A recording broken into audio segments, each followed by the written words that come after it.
नमस्कार, मी पंजाब डक. राज्यातल्या सर्व शेतकऱ्याला सांगू इच्छितो 11, 12, 13 च्या दरम्यान राज्यात सूर्यदर्शन होणार आहे.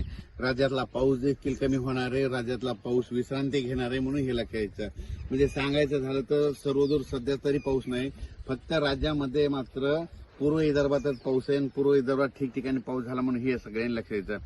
पण राज्यातल्या सर्व शेतकऱ्याला सांगू इच्छितो की काय झालं की काही भागामध्ये सांगतो की लातूर जिल्हा, धाराशिव, त्याच्यानंतर सोलापूर जिल्हा, बीड जिल्ह्यामध्ये ह्या भागामध्ये ह्या आता जे पाऊस पडला त्याच्यामध्ये तिकडल्या भागात काही भाग आणखीन सोडून दिलेला आहे. तर त्यांना सांगू इच्छितो की आज 10 तारखेला म्हणजे दुपारपर्यंत ऊन पडायला, काही भागामध्ये तुरळक ठिकाणी पाऊस पडणार आहे, म्हणून हे लक्षात द्यायचं.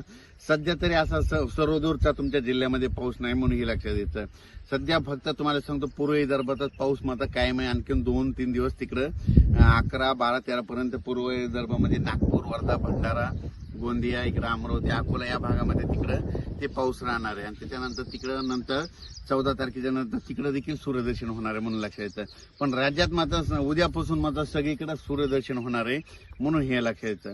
राज्यातल्या सर्व शेतकऱ्याला सांगू इच्छितो की राज्यामध्ये मग सांगायचं झालं तर हे बीड जिल्हा झाला, लातूर जिल्हा झाला, त्यानंतर जालना जिल्ह्याचा काही भाग, त्याच्यानंतर इकडं नगर जिल्ह्याचा काही भाग, कडाष्ट या भागात आणि परभणी जिल्ह्याचा काही भाग, या भागात काही भागामध्ये आणखीन पाऊस पडलेला नाही.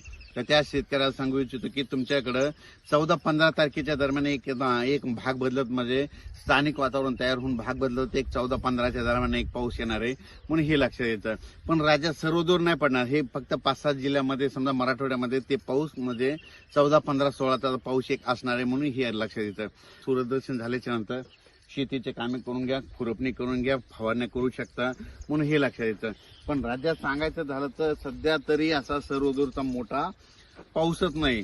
मग राज्यात फक्त तुम्हाला सांगतो की पाऊस मग कधी येणार, तर तुम्हाला सांगतो राज्यात मध्ये सध्या 14 जुलै, 15 जुलै, 16च्या दरम्यान फक्त मराठवाड्यामध्ये विखुरलेल्या स्वरूपाचा भाग बदलत एक पाऊस येणार आहे, म्हणून हा अंदाज लक्षात यायचा. त्याच्यानंतर राज्यामध्ये 17, 18च्या म्हणजे 18, 19, 20च्या दरम्यान एकदा थोडा एक म्हणजे विखुरलेल्या स्वरूपाचाच पाऊस असणार आहे, पण सर्वदूर काही नाही.